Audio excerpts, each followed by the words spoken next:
오늘 함께 나눌 하나님의 말씀은 출애굽기 5장입니다. 출애굽기 5장 1절에서 9절까지 함께 봉독하시겠습니다. 출애굽기 5장 1절에서 9절 말씀입니다. 그 후에 모세와 아론이 바로에게 가서 이르되 이스라엘의 하나님 여호와께서 이렇게 말씀하시기를 내 백성을 보내라. 그러면 그들이 광야에서 내 앞에 절기를 지킬 것이니라 하셨나이다. 바로가 이르되 여호와가 누구이기에 내가 그의 목소리를 듣고 이스라엘을 보내겠느냐. 나는 여호와를 알지 못하니 이스라엘을 보내지 아니하리라. 그들이 이르되 히브리인의 하나님이 우리에게 나타나셨은즉 우리가 광야로 사흘 길쯤 가서 우리 하나님 여호와께 제사를 드리려 하오니 가도록 허락하소서. 여호와께서 전염병이나 칼로 우리를 치실까 두려워하나이다. 애굽 왕이 그들에게 이르되 모세와 아론아 너희가 어찌하여 백성의 노역을 쉬게 하려느냐. 가서 너희의 노역이나 하라.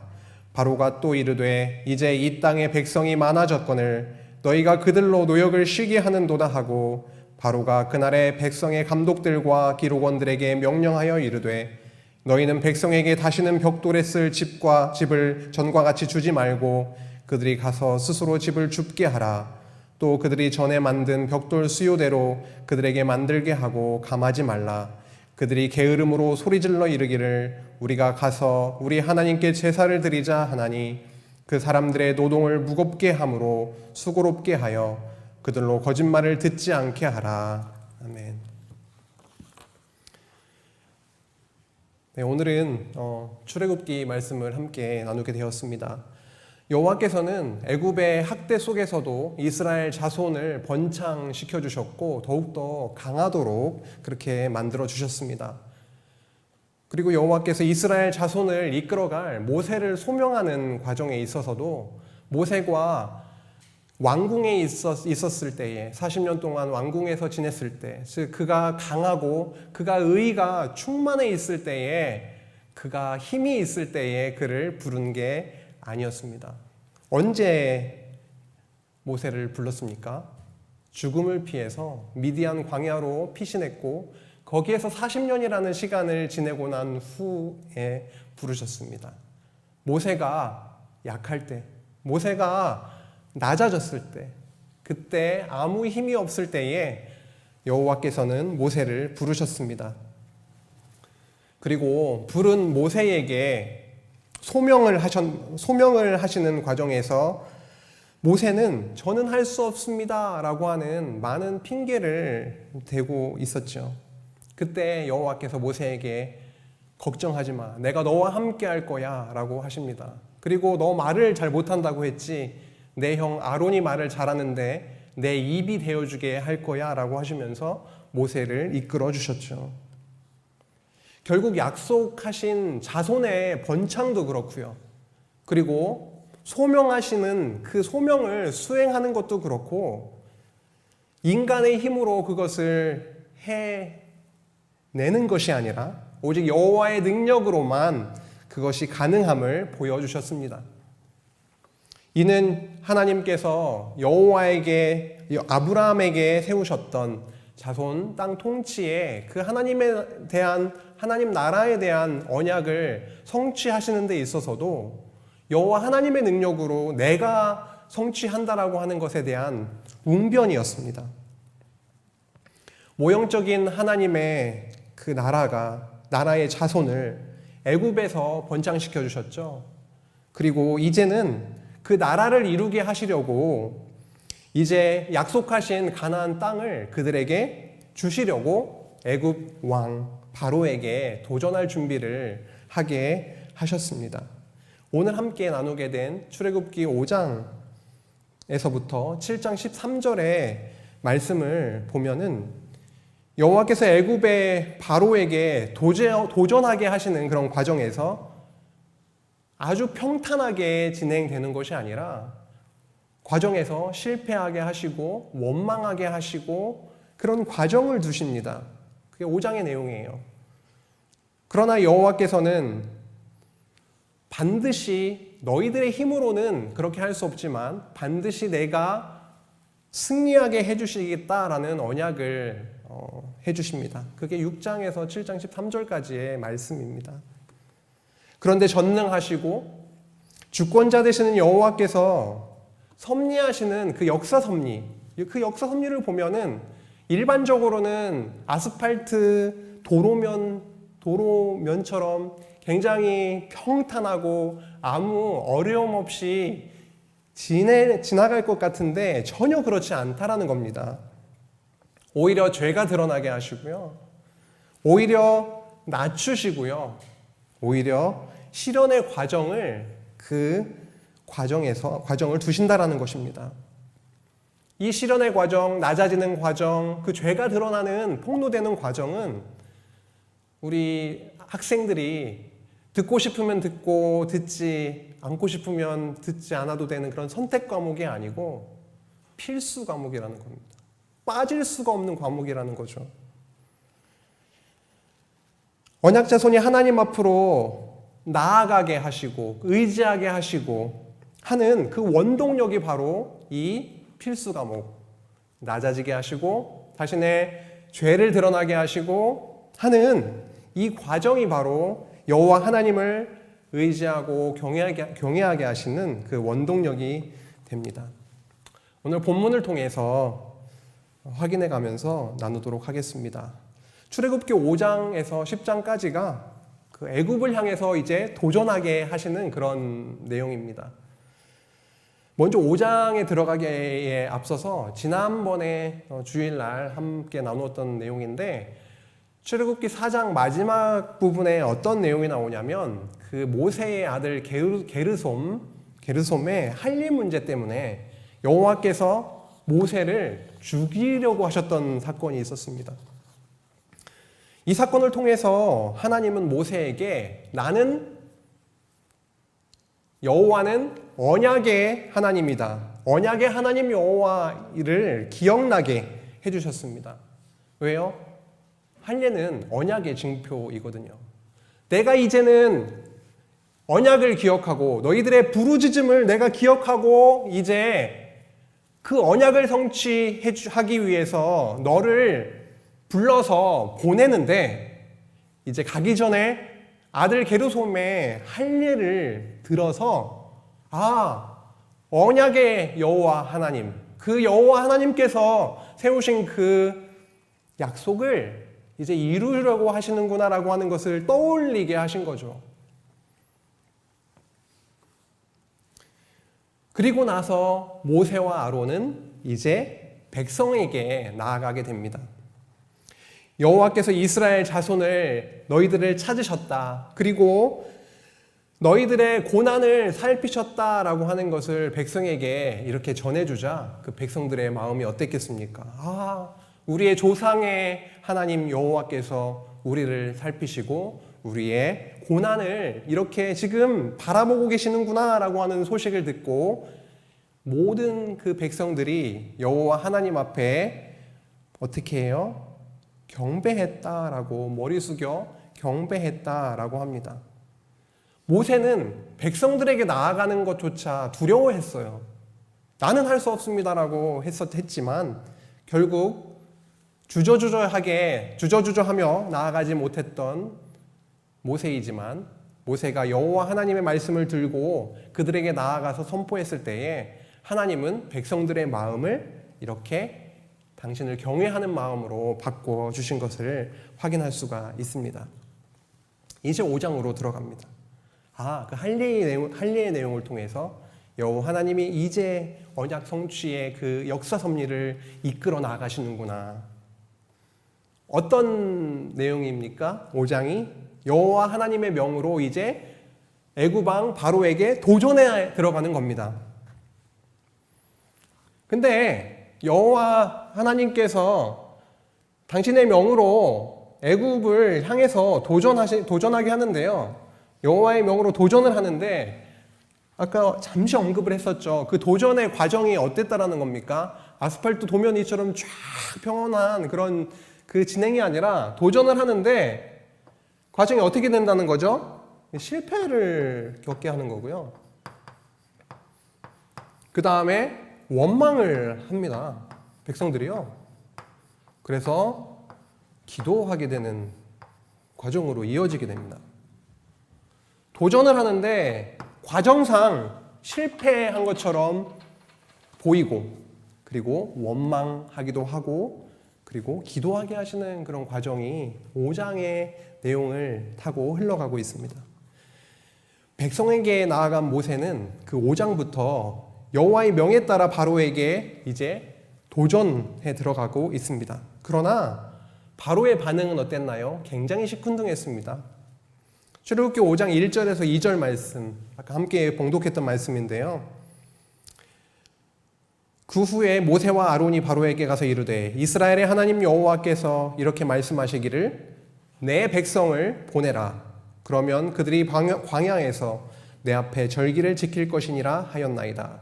바로가 이르되 여호와가 누구이기에 내가 그의 목소리를 듣고 이스라엘을 보내겠느냐. 나는 여호와를 알지 못하니 이스라엘을 보내지 아니하리라 라고 반응을 하고 있습니다.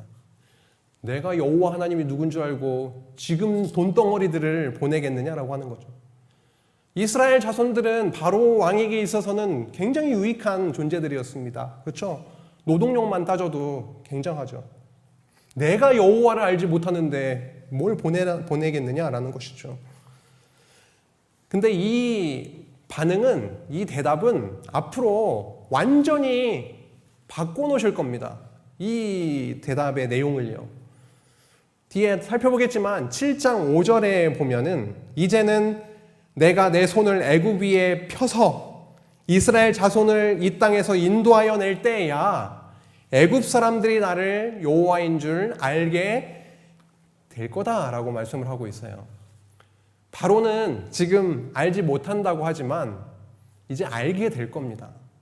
무시무시한 과정을 통해서 저들이 섬기는 그 하나님 여호와, 그가 정말 살아계신 참신이시구나, 여호와이시구나라고 하는 것을 알게 되겠죠. 바로는 내 백성을 보내라라고 하는 여호와의 명령 앞에 나는 여호와를 알지 못한다라고 하며 오히려 모세와 아론에게 어찌하여 백성이 일하지 못하게 하느냐라고 화를 냈습니다. 그리고는 백성의 감독들과 기록원들에게 이렇게 말했습니다. 5장 7절에서 9절입니다. 너희는 백성에게 다시는 벽돌에 쓸 무엇을요? 집을 전과 같이 주지 말라라고 하는 거예요. 스스로 집을 줍게 하라. 또 그들이 전에 만든 벽돌 수요대로 그들에게 만들게 하고 감하지 말라. 그들이 게으름으로 소리질러 이르기를 우리가 가서 우리 하나님께 제사를 드리자 하나니 그 사람들의 노동을 무겁게 함으로 수고롭게 하여 그들로 거짓말을 듣지 않게 하라 라고 말씀하시죠. 이거 웬일입니까? 여호와의 명령을 따라서 틀림없이 바로에게 가서 모세의 뜻을 전한 게 아니라 여호와 하나님의 뜻을 전했습니다. 근데 그 결과가 어떻게 되었나요? 이스라엘 백성은 오히려 게으르다라고 하는 오해를 받고, 그리고 그 결과 더 고된 노동을 하게 되죠.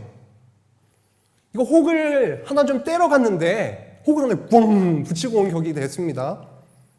이제 벽돌 만들 때 집이라도 져가지고 좀 만들었었는데 이제 집도 주지 않는다니까 애굽 전역을 돌아다니면서 곡초에 구루터기를 거두어들여서 집을 대신해서 벽돌을 만들게 되었습니다. 얼마나 일이 고됐을까요? 게다가 바로의 감독들은 이스라엘 기록원들을 때리기도 하고 왜 벽돌의 수요를 전과 같이 채우지 않느냐며 핍박을 가하기도 했습니다. 참다 못해 이스라엘 기록원들이 바로를 찾아가서 호소해 보지만 바로는 너희가 게으르다, 너희가 게을러 라고 호통을 치죠. 매일 만드는 벽돌의 수요를 조금도 감하지 아니하리라 라고 하는 대답을 듣게 됩니다. 그때서야 그 이스라엘 기록관들이 우리에게 화가 임했구나라고 하는 것을 알게 되죠. 그래서 바로에게서 이제 떠나서 나오는 그 길에 모세와 아론을 만나게 되는 겁니다. 만나서 어떤 얘기를 했을까요? 고마워요, 감사해요, 이런 내용이 나갔을까요? 완전히 불평불만, 원망을 하면서 이 가슴 안에 담고 있었던 그 불편한 마음을 완전히 쏟아냈습니다. 5장 21절에 나오죠. 이렇게 바로를 향한 그 도전의 그 과정. 여호와 하나님이 보내서 갔으니까 단번에 승리하겠지 라는 기대를 걸고 갔을 법도 해요. 근데 현실은 그렇지 않았습니다. 어땠습니까? 완전히 바로는 기대와 완전히 다른 반응을 보였고, 현상적으로 보았을 때, 과정적으로 보았을 때는 실패한 것처럼 보이는 거예요. 그래서 원망을 완전히 쏟아놓기도 했고요. 여호와 하나님 찬송합니다. 당신은 살아계십니다. 이런 찬양이 그들의 입에서 나간 것이 아니라 원망, 불평, 우리를 죽이려고 하냐, 이런 내용들이 나가게 된 것이죠. 모세가 이런 내용을 듣고 마음이 어땠을까요? 그거를 5장 22절에서 23절을 통해서 볼 수가 있습니다. 모세가 여호와 하나님 앞에 나와서 토로하며 기도하는 내용을 볼 수가 있습니다. 22절, 23절 한번 보실게요. 모세가 여호와께 돌아와서 아뢰되 주여 어찌하여 이 백성이 학대를 당하게 하셨나이까? 어찌하여 나를 보내셨나이까? 내가 바로에게 들어가서 주의 이름으로 말한 후로부터 내가 여호와 하나님 당신의 말씀을 조차 바로에게 나아가서 당신의 뜻을 전달한 그 후로부터 그가 이 백성을 더 학대하며 주께서도 주의 백성을 구원하지 아니하시나이다.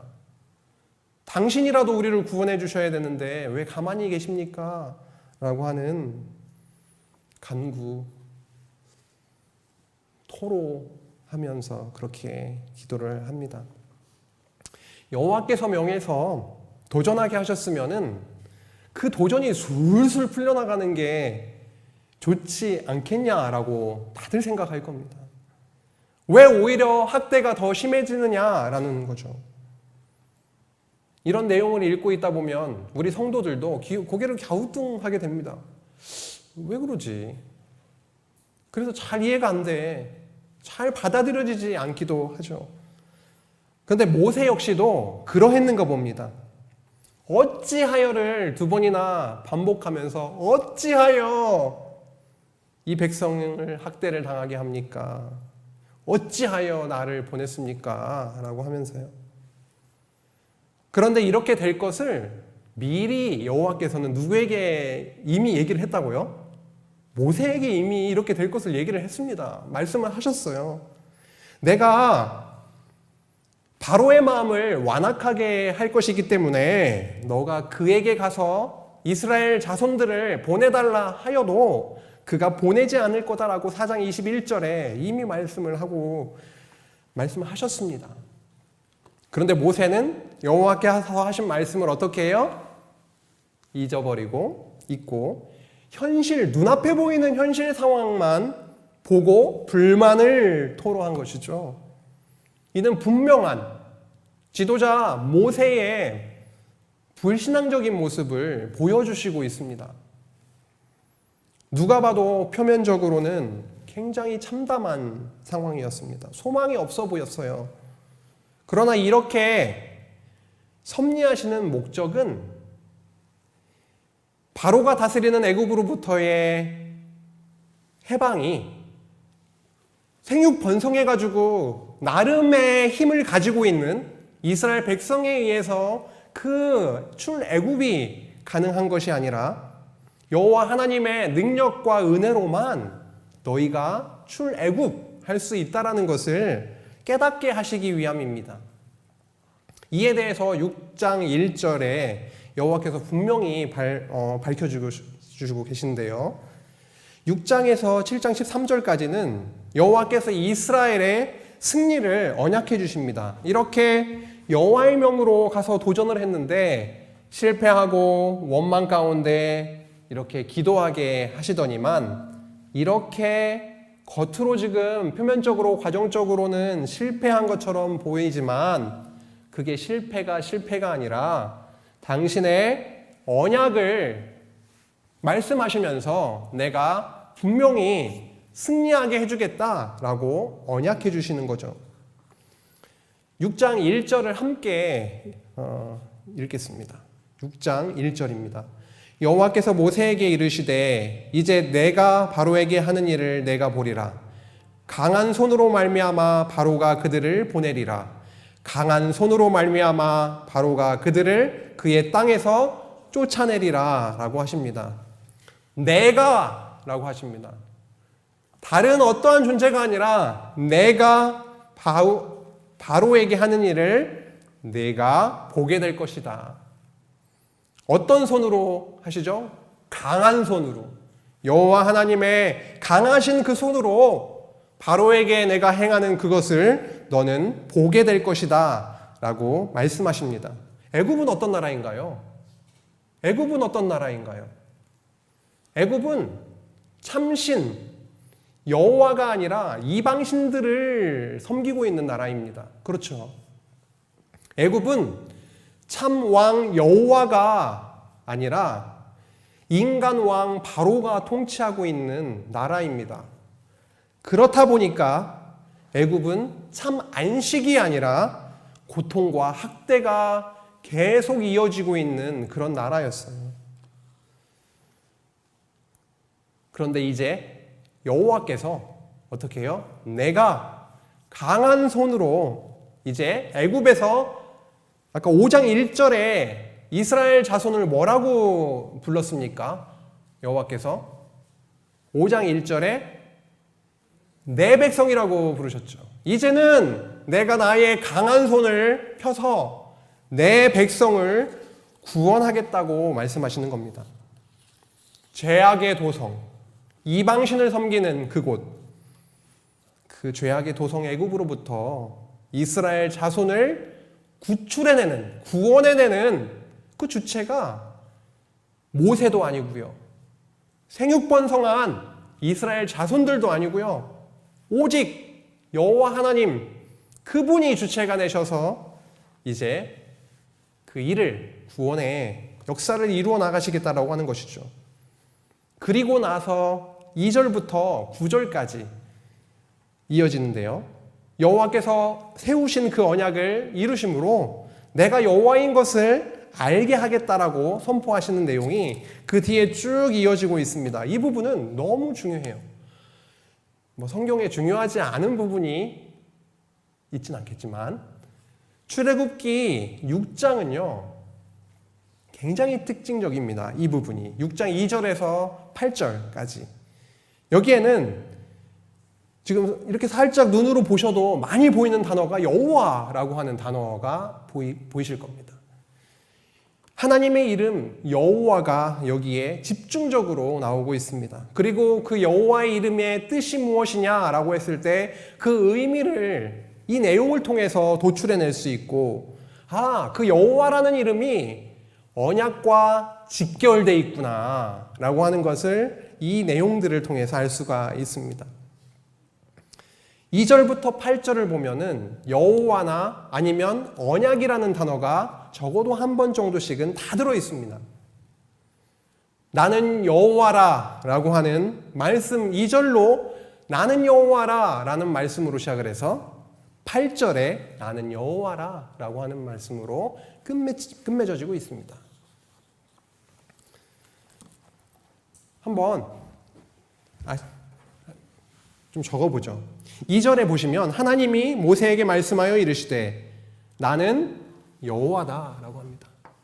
2절 나는 여호와다.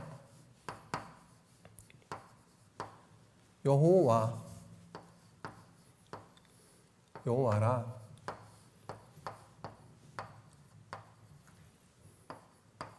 나는 여호와라 라고 2절에서 시작을 하고 있습니다. 선포를 하고 시작하는 겁니다. 왜 이게 2절에 나는 여호와라 이게 더 의미 있게 들릴까요? 6장 1절이 있기 때문에 더 의미 있게 들리는 겁니다. 6장 1절에 뭐라고 하셨죠? 이제 내가 라고 이제 주어를 내가 라고 하면서 나의 강한 손으로 이제 바로에게 행할 일을 보라라고 하셨는데요. 그 내가 누구냐면 나는 여호와라라고 하는 겁니다. 아니 아도나이. 아도나이가 여호와예요. 아니가 나예요. 아니 아도나이라고 하는 거를 계속 반복을 하고 계시는 거예요. 3절입니다. 내가 아브라함과 이삭과 야곱에게 전능의 하나님으로 나타났으나 그 조상의 하나님들에게는 무슨 하나님, 어떤 하나님으로 나타났다라는 거죠? 전능의 하나님으로 나타났다라는 겁니다. 전능의 하나님. 전능의 하나님으로 나타났다. 이게 잘 아시는, 많이 들어보셨을 텐데요. 엘샤다이입니다. 엘샤다이. 전능의 하나님 엘샤다이로 나타났는데 이제는 어떻게 된다라는 거죠? 나의 이름을 여호와로는 그들에게 알리지 아니하였다. 이걸 조금만 좀 달리 말하면 지금까지는 너희 조상들에게는 내가 전능의 하나님 엘샤다이로 나타났지만 이제는 여호와로 내가 드러내겠다라고 하는 겁니다. 아도나이.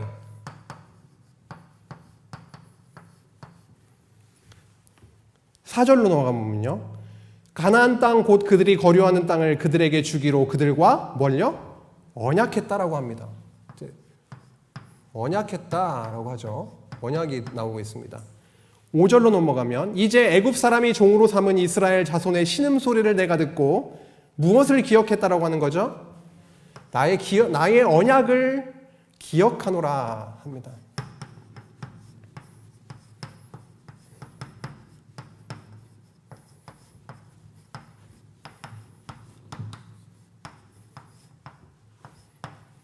언약을 세우시고 그 언약을 이제 기억한다. 6절. 그러므로 이스라엘 자손에게 말하기를 뭐라고요? 나는 여호와라 라고 또 하시면서 내가 애굽 사람의 무거운 짐 밑에서 너희를 빼내며 그들의 노역에서 너희를 건지며 편팔과 여러 큰 심판들로부터 너희를 속량하겠다라고 하십니다. 뭐라고 하시면서요? 나는 여호와라. 나는 언약을 세우시고 언약대로 이루는 그 여호와이기 때문에 내가 너희를 이제 빼내고 건지며 속량해 주겠다라고 하는 것이죠. 7절에요. 너희를 내 백성으로 삼고 나는 너희의 하나님이 되리니 나는 애굽 사람의 무거운 짐 밑에서 너희를 빼낸 너희의 하나님 여호와인 줄 너희가 알지니라. 너희의 하나님,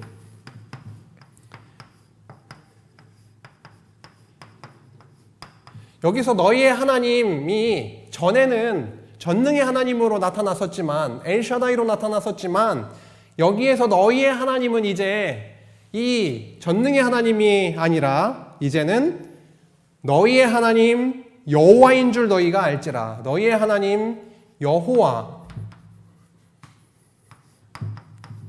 여호와인 줄 알지라.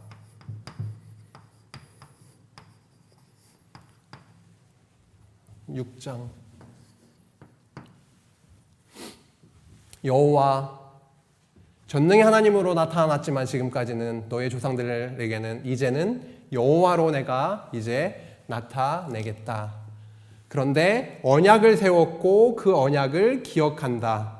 결국 여호와와 언약은 굉장히 관련이 깊고 이 여호와라는 이름 자체가 언약을 이루신다라고 하는 뜻이 있으니까요. 그렇죠? 그리고 다시 한번 나는 여호와라. 그리고 7절에서 너희의 하나님 여호와인 줄 알지라. 그리고 8절에서 내가 아브라함과 이삭과 야곱에게 주기로 맹세한 땅으로, 맹세가 언약이죠. 너희를 인도하고 그 땅을 너희에게 주어 기업을 삼게 하리라. 뭐요? 나는 여호와라.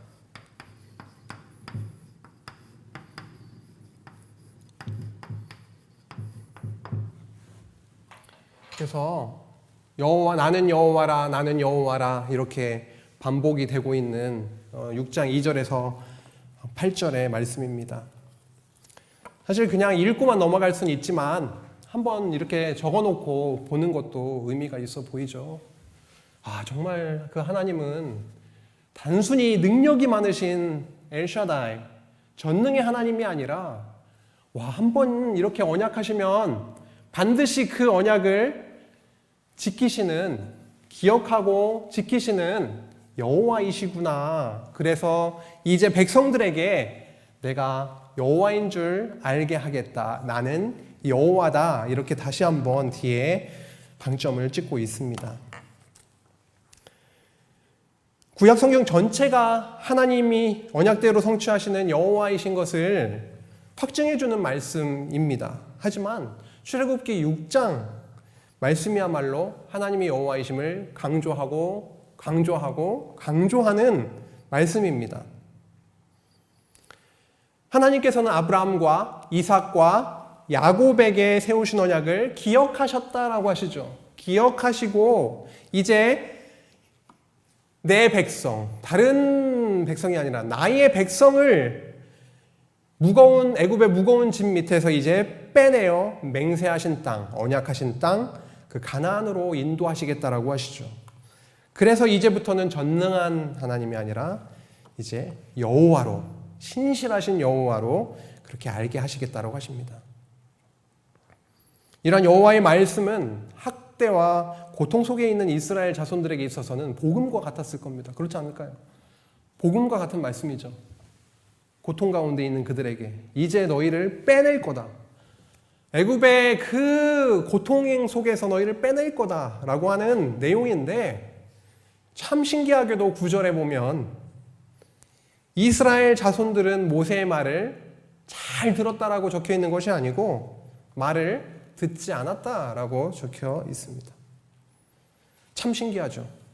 하나님께서 들을 길을 주시면은 사실 들을 수 있고, 하나님이 현실에 빠져서 현실 속에 갇혀서 더 이상 눈도 뜨지 못하고 귀를 막아버리시면은 들을 수가 없는 거구나라고 하는 것을 잘 알 수가 있습니다. 그들은 여호와의 구원의 말씀을 듣지 않았습니다. 이것은 이스라엘 백성들의 죄악과 영적인 무감각, 그것을 여실하게 보여주고 있는 내용입니다. 눈을 씻고 찾아봐도 이스라엘 자손들에게 출애굽의 복을 누릴 만한 그런 조건들이나 이런 것을 찾아볼 수가 없어요. 여호와 하나님의 말씀을 듣지 않는 그들. 그런데 모세는 굉장히 여호와 하나님께서 쓰실 만한 자였습니까? 지금까지 핑계대고 소명의 과정에서 많은 오히려 거부하고 불순종하는 모습을 볼 수 있었죠. 근데 6장 12절에 보니까 이렇게 나와 있습니다. 모세가 여호와 앞에 아뢰어 이르되 이스라엘 자손도 내 말을 듣지 아니하거든 바로가 어찌 들으리이까? 나는 입이 둔한 자니이다. 야, 이제 너는 바로에게 나아가서 이스라엘 자손을 이 땅에서 내보내게 하라 라고 명령하셨더니만 모세는 이렇게 말하고 있는 겁니다. 입이 둔합니다. 모세는 앞선 소명의 그런 과정 속에서도 여러 가지 핑계를 댄 적이 있어요. 내가 누구이기에 바로에게 가며 이스라엘 자손을 애굽에서 인도하여 내리이까? 나는 입이 뻣뻣하고 혀가 둔한 자입니다. 오 주여, 보낼 만한 자를 보내소서. 그런 핑계를 댔던 그가 여전히 나는 입이 둔한 자입니다 라고 불순종하는 모습이 여실히 드러나고 있습니다. 종합해보면 모세도 그랬고요, 이스라엘 자손들도 여호와 하나님을 온전히 믿고 그를 경외하는 그들이 아니라 어떤 자들이요? 무능하고 불신하고 여호와 하나님을 경외하지 못하는 죄인들이었다라는 것이죠. 이런 그들의 모습 속에도 불구하고 6장 13절에 보면 여호와께서는 이스라엘 자손을 어떻게 했다고요? 애굽 땅에서 인도하여 내셨다고 적고 있습니다. 좀 신기하죠?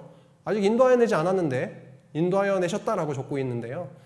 이 한 절을 통해서 앞으로 일어날 출애굽하기까지의 그 모든 내용을 다 한 절에 여기에 서론적으로 적어놓고 있는 겁니다. 출애굽을 시키셨다라는 것을 적어놓고 그때부터 이제 이제 적어나가기 시작하는 거죠. 다음으로 6장 14절에서 27절에 나오는 내용이 뭐냐면 모세와 아론의 어떤 이야기요? 족보에 대한 내용입니다. 갑자기 족보 내용이 나오니까 어떤 느낌이 드세요? 그 흐름이 굉장히 자연스럽게 이렇게 연결되는 느낌이 드세요? 뭔가 끊어지는 느낌이 들기도 합니다. 아, 왜 갑자기 족보의 내용이 여기에 나올까? 이 족보의 의미는 무엇일까? 우선 이 족보의 특징을 가만히 한번 살펴보시면은 14절, 15절, 16절까지 이거 야곱의 아들의 순서대로 적고 있네. 루벤 큰 두 번째 시몬, 그 다음 레위잖아. 이렇게 우리가 알 수가 있는데요. 이제 16절부터 레위가 등장한 이후부터는 레위 자손에게만 집중합니다. 그래서 레위의 아들이 게르손, 고앗, 무라리인데 그 이후부터는 레위 자손에 대한 내용만 적고 있어요. 그래서 아론과 모세의 출생의 그 뿌리를 분명하게 밝혀주고 있습니다.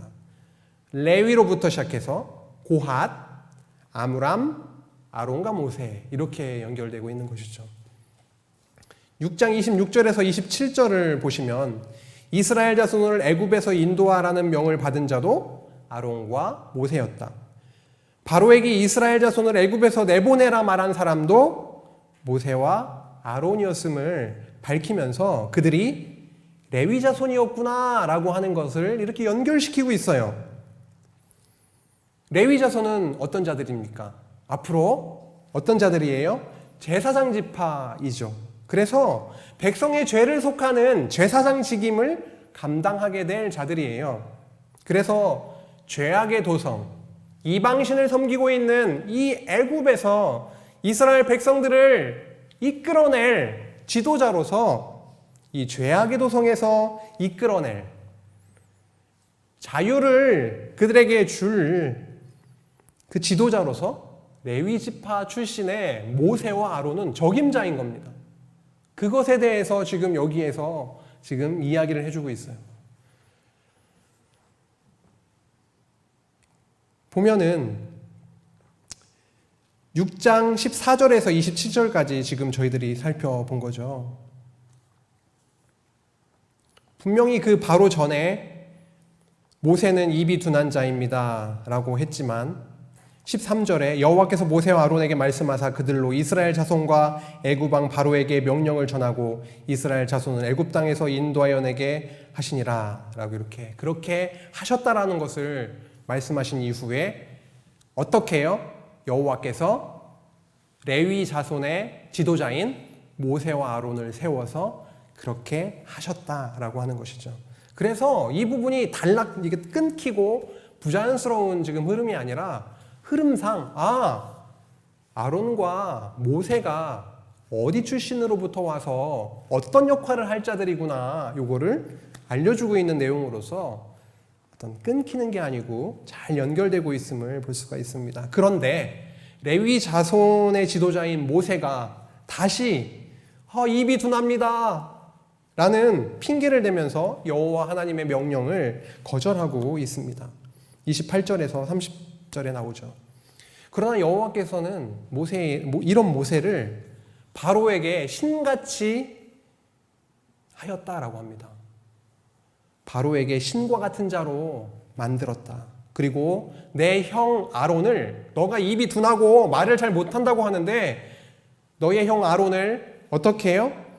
대언자가 되게 하겠다라고 합니다. 그래서 대언자는 대신 말을 하는 정도가 아니라 히브리어의 그 단어로 보면은 나비라고 해서 그 선지자랑 똑같은 단어예요. 그러니까 너의 옆에서 여호와 하나님께로부터 오는 그 말씀을 모세로부터 전달받아 백성들에게 선포할 선지자로서 역할을 할 내 형 아론을 옆에 붙일 테니까 이제 걱정하지 말라라고 하는 것이죠. 그래서 여호와께서 내 군대, 내 백성 이스라엘 자손을 인도하여 내실 것을 다시 한번 확인시켜 주셨습니다. 7장 3절에서 6절 말씀입니다. 내가 바로의 마음을 완악하게 하고 내 표징과 내 이적을 애굽 땅에서 많이 행할 것이나 바로가 너희의 말을 듣지 아니할 터인즉 내가 내 손을 애굽에 뻗쳐 여러 큰 심판을 내리고 내 군대 내 백성 이스라엘 자손을 그 땅에서 인도하여 낼지라. 내 군대 내 백성 이스라엘 자손을 그 땅에서 인도하여 낼지라. 내가 내 손을 애굽 위에 펴서 이스라엘 자손을 그 땅에서 인도하여 낼 때에야 애굽 사람이 나를 여호와인 줄 알리라 하시매 모세와 아론이 여호와께서 자기들에게 명령하신 대로 행하였더라 합니다. 본문을 통해서 보면은 여호와께서는 출애굽 그 자체에만 관심을 갖고 계시지 않다라는 것을 알 수가 있습니다. 출애굽 자체가 목적이라고 한다면 지금 당장이라도 이끌어내실 수가 있는데 그게 아니라 어떻게 해요? 자꾸만 바로의 마음을 완악하게 한다라는 거예요. 질질 끌게 됩니다. 앞으로 처음에 무슨 재앙이 나왔죠? 피재앙, 개구리, 이재앙 쭉쭉쭉쭉 하면서 마지막 장자의 재앙에 이르기까지 계속 끌고 가는 거잖아요. 여호와 하나님은 출애굽하는 그 자체에 목적이 있는 것이 아님을 알 수가 있습니다. 그럼 어디에 목적이 있는 것이죠? 오히려 그들의 힘으로 나아갈 수 없는 곳임을 깨닫게 하십니다. 그렇게 자꾸만 재앙을 내려도 끈질기게 마음이 완악해지는 그 바로의 모습도 보여주십니다. 여호와 하나님은 당신의 강한 손을 펴서 당신의 정말 크신 능력, 권능을 보여주실 그런 과정과 시간을 확보하셔요. 바로 여기서 나가면 어떻게 좋을 것 같잖아요. 바로 광야로 나가면 좋을 것 같잖아요. 광야에 나가도 정말 장난 아닌 그 교육의 과정이 기다리고 있지만 여호와 하나님에 대해서 더 보여주시고 확신시키시고 여호와께서 우리를 이끌어내시는구나 라고 하는 것을 확실히 확인시켜 주시기 위해서 이런 과정을 주신다라는 것입니다. 출애굽도 결국 여호와 하나님을 깨닫게 하시는 그런 과정인 것이죠. 이 말씀을 모세가 듣고 아론이 듣고 어떻게 합니까? 여호와께서 자기들에게 명령하신 대로 행하였다라고 합니다. 그간 모세의 그 언행을 보면은 아이고 저는 할 수 없습니다. 자꾸만 뒤로 빼고 그랬던 자인데 여호와 하나님께서 이렇게 반복해서 앞서부터 나는 여호와다. 내가 너와 함께 할 것이다. 내가 나의 강한 팔을 펴서 애굽 사람들에게 내가 여호와인 줄 알게 하겠다라고 자꾸 교육을 시키시고 깨닫게 하시니까 이제는 그대로 가서 행하게 된 것입니다. 이때 그들의 나이는 모세는 80세, 아론은 83세로 적혀 있습니다. 좀 늦은 감이 있습니까? 아니요. 여호와 하나님은 아주 적당한 최적의 당신이 그들을 부르셨습니다. 여호와 하나님의 시간표에는 오류나 그러한 부족함이 실수가 없습니다. 오히려 모세를 부르는 타이밍은 늦추신 거잖아요. 왕궁에 있을 때 힘 있을 때 그들의 자기의 뭔가 할 수 있는 그런 열정이 있을 때 부르시지 않고 오히려 나는 할 수 없습니다. 이런 때, 힘 없을 때, 그럴 때 여호와 하나님께서 부르셔서 당신의 권능으로 당신의 일을 해나가시는 타이밍, 그 시간표는 너무도 정확함을 알 수가 있습니다. 드디어 모세와 아론이 바로 왕 앞에 서게 됩니다. 여호와께서 명하신 대로 아론이 바로와 그의 신하들 앞에서 지팡이를 던집니다. 그 지팡이가 뱀으로 변했죠. 애굽의 요술사들도 와서 지팡이를 던지기 시작합니다. 근데 다 변하는 거예요. 뭘로요? 뱀으로요. 그런데 갑자기 아론의 지팡이가 그 애굽의 요술사의 지팡이들을 다 삼켜버리는 겁니다. 여호와 하나님의 권능이 그들을 완전히 압도해버린 거죠. 이때 바로의 반응이 어땠습니까? 7장 13절에 보니까 완악해졌다라고 하는 겁니다. 우리의 술사들의 지팡이가 다 잡아먹히네. 그가 정말 참신인가 보다. 이렇게 간 게 아니라 자꾸 마음이 완악해진 겁니다. 여호와 하나님께서 하신 말씀과 같더라라고 이렇게 마무리 짓고 있습니다.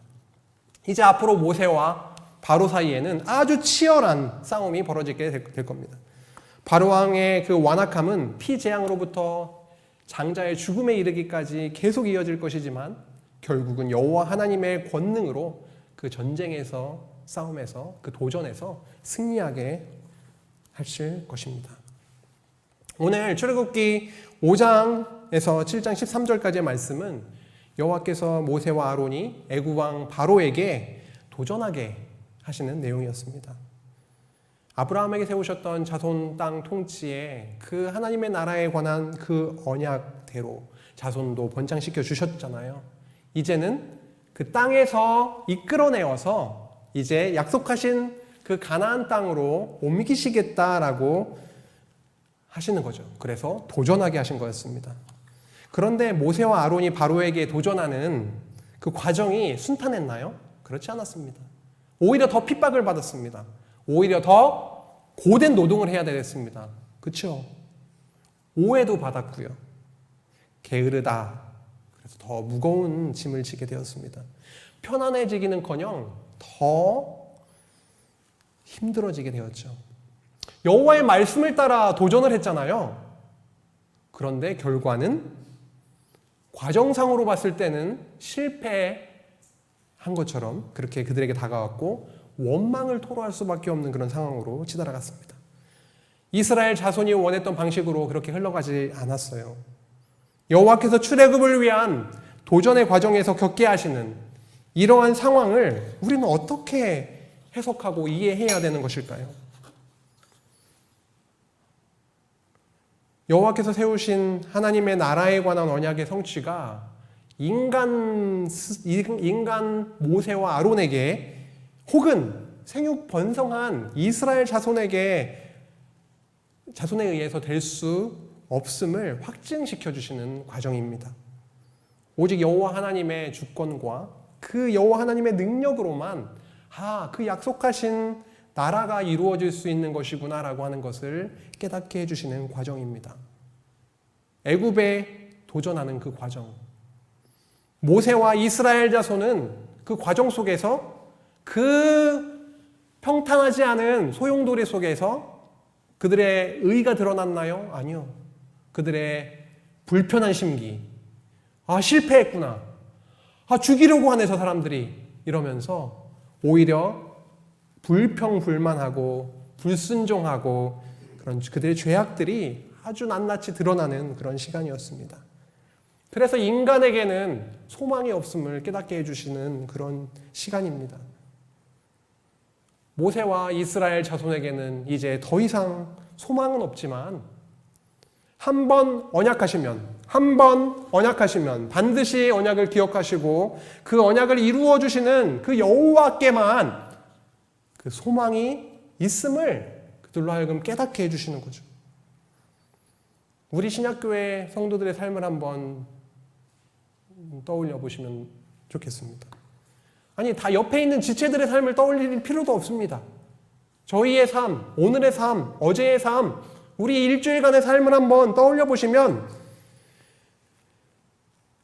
잘 이해할 수 없고 납득이 잘 되지 않고 받아들이기 어려운 그런 일들이 띄엄띄엄 하나씩 있나요? 아니요. 저만 해도 그런 것 같지가 않아요. 왜 이러지? 그렇죠?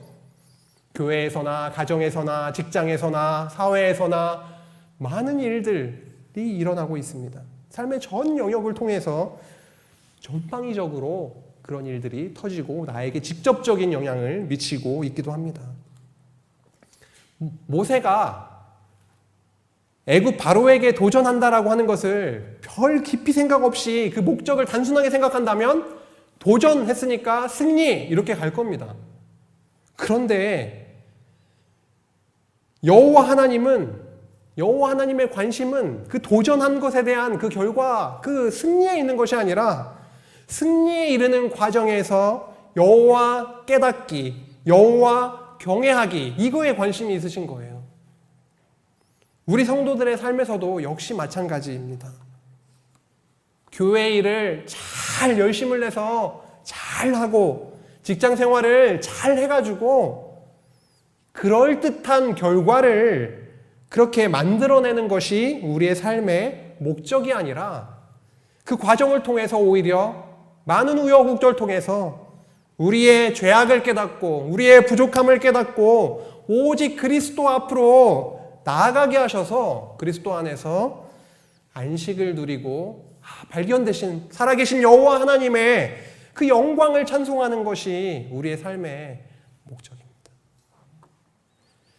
삶의 여러 영역 속에서 생각지도 못하는 많은 변수들이 일어나잖아요. 잘 기록합니다. 오늘 10시부터 11시까지 뭐 하고 잘 기록해요. 그런데 그것이 틀어질 때가 한두 번이 아닙니다. 생각지도 못한 많은 어려움들이 닥쳐오기도 합니다. 여호와의 명령을 따라 분명히 나아갔는데도 그 과정에서 납득이 되지 않는, 인간적인 관점에서 납득이 되지 않는 일들이 벌어지고 있습니다. 오해와 더욱더 고된 노동이 그들을 압도해버렸습니다. 그런데 중요한 것은 그런 순간에도 여호와 하나님이 눈을 감고 나 몰라라 아예 알지도 못하는 그런 상황이 아니라 여호와의 강하신 손으로, 강하신 팔로 그들을 분명히 붙들고 계시다는 것입니다. 여호와께서 당신의 그런 능력과 자비하심으로 세우신 그 나라를 세워주시겠다라고 하는 그 언약을 성취하시기 위해서 여호와께서 창세전에 생각하셨던 그 뜻대로 그것이 이루어질 그 시간을 기다리고 계실 뿐인데 우리는 우리의 뜻대로 무엇을 계획해놓고 그것대로 되지 않으면 마음이 가만히 있지 못합니다. 어쩔 줄을 몰라 하는 거죠. 그런 우리에게 그 살아계신 여호와 하나님께서 말씀을 통해서 오늘 우리에게 속삭이십니다. 나는 여호와다. 나 여호와는 살아있다. 라고 강하게, 작은 소리지만 아주 강하게 우리에게 지금 속삭이고 계세요. 야, 내가 살아있는데 너 왜 이렇게 마음이 급하고 둥 떠있니? 네가 그렇게 계획한다고 해서 그게 되는 게 아닌데 나는 창세전에 다 계획하고 지금 내가 이룰 그때를 기다리고 있는 것 뿐인데 라고 말이죠.